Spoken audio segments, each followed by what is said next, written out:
देहरादून में जन प्रहार ने उत्तराखंड सरकार द्वारा ऊर्जा निगमों में प्रबंध निदेशक पद की पात्रता में हालिया संशोधन पर गंभीर चिंता व्यक्त की है। संगठन का कहना है कि यह संशोधन उच्च न्यायालय के आदेश के बावजूद पारदर्शिता और प्रशासनिक निष्पक्षता पर सवाल खड़े करता है। उच्च न्यायालय ने पहले पिटकुल के एमडी प्रकाश चंद्र ध्यानी को तकनीकी योग्यता के अभाव में हटाने का आदेश दिया था। इसके बावजूद सरकार ने नियमों में बदलाव करके गैर तकनीकी अधिकारियों को भी एमडी बनने की अनुमति दे दी थी। जनप्रहार की संयोजक सुजाता पाल ने कहा कि यह निर्णय न्यायालय के आदेश और शासन की पारदर्शिता के खिलाफ है। वहीं सह संयोजक पंकज सिंह छेत्री ने बताया कि पूरी सरकारी सिस्टम को ताक पर रखकर इस अधिकारी को बचाने की कोशिश की जा रही है। जनप्रहार की मुख्य मांगे हैं कि ऊर्जा निगमों के एमडी पद पर टेक्निकल योग्यता की आवश्यकता हटाने के फैसले को तुरंत रद्द किया जाए, नियमों में बदलाव और संबंधित फाइल नोटिंग सार्वजनिक की जाए। भविष्य में किसी भी संवेदनशील पद पर नियुक्ति पारदर्शी और मेरिट आधारित प्रक्रिया से की जाए। उच्च न्यायालय के आदेशों का पूर्ण सम्मान सुनिश्चित किया जाए। जनप्रहार ने कहा कि ऊर्जा क्षेत्र राज्य के लिए अत्यंत महत्वपूर्ण है और शीर्ष पदों पर नियुक्ति पूरी तरह योग्यता, अनुभव और पारदर्शिता के आधार पर होनी चाहिए। उत्तराखंड से स्टेट हेड अवनीश जैन की रिपोर्ट। मैं पिटकुल के एमडी के खिलाफ कोर्ट में गई थी और कोर्ट ने 18 फरवरी को इनकी नियुक्ति निरस्त कर दी थी। उसके बाद भी आदेशों का पालन नहीं किया गया।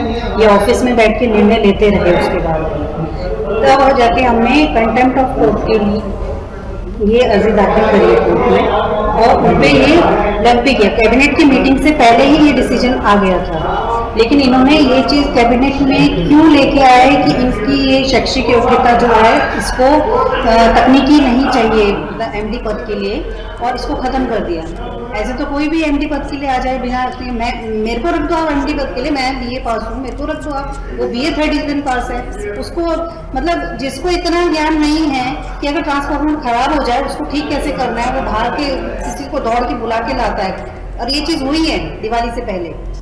देखिए 18 फरवरी 2026 को एमडी पिटकुल की नियुक्ति को निरस्त कर दिया गया, सेट असाइड कर दिया माननीय उच्च न्यायालय के आदेश के द्वारा, जिसमें कई लोग रिट पिटीशन डाल रहे थे, कई लोग उनके खिलाफ खड़े थे कि भाई ये नियुक्ति कानून के हिसाब से नहीं, नियम कायदों के हिसाब से नहीं। और इसी बात को माना गया और उसी में जो पक्षकार हैं दीप्ति पोखरियाल जी, उनके पति को प्रताड़ित करके इतना प्रताड़ित किया गया कि उनकी एक आंख की पूरी जो दृष्टि है वो चली गई है और एक आंख में 40-45% खराब हो गई है। उनके 4 बच्चे हैं, वो भी इस मामले में उन्होंने पेटिशनर थे।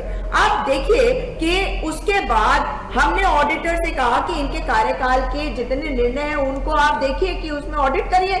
फिर हम चीफ सेक्रेटरी से मिले इसी बात को लेकर, मगर कमाल की बात तो ये है कि कैबिनेट की मीटिंग होती है और उसमें ब्रीफिंग पहली बार उत्तराखंड के इतिहास में नहीं करी जाती और उसमें ये बताया नहीं जाता कि ऐसा कोई निर्णय लिया गया कि जो टेक्निकल पद पर टेक्निकल पर्सन की अनिवार्यता होगी उस जो नियम कायदे को अमेंडमेंट 2021 में करा गया था, उस अमेंडमेंट को ही खत्म कर दिया। सबसे मजेदार बात है और सबसे जो बात चौंकाने वाली है कि ये जब मामला कोर्ट से एक बारी निर्णय हो चुका है, माननीय उच्च न्यायालय की डबल बेंच ने एमडी पिटकुल प्रकाश चंद्र ध्यानी की नियुक्ति को रद्द कर दिया है। हम देखिए, हम उनका 18 तारीख की बात है, उसके बाद हमने लगातार इंतजार करा, फिर हमने प्रेस वार्ता की और कहा कि कोर्ट के आदेशों का अनुपालन किया जाए, परंतु हमारी बात नहीं सुनी गई। फिर हम सीएजी के पास गए, हमने कहा इनकी जांच करी जाए इनके कार्यकाल की। सीएजी को हमने शिकायत पत्र दिया है। हम चीफ सेक्रेटरी साहब से मिले, हमने कहा कि माननीय उच्च न्यायालय के आदेशों का पालन किया जाए। उन्होंने कहा मैं देखता हूं। कल अचानक से रात को कैबिनेट की बैठक होती है। कैबिनेट की बैठक में 27 प्रस्तावों को मंजूरी दी जाती है और उनको सार्वजनिक किया जाता है और एक प्रस्ताव छुपाया जाता है। और आज हमें सुबह अखबार में पता चलता है कि वो प्रस्ताव ये है कि सारे निगमों को, ऊर्जा निगमों में जो भी एमडी के पद हैं वो नॉन टेक्निकल, उसमें पद को सृजित कर दिया गया है। नॉन टेक्निकल आदमी भी वहां पर बैठ सकता है।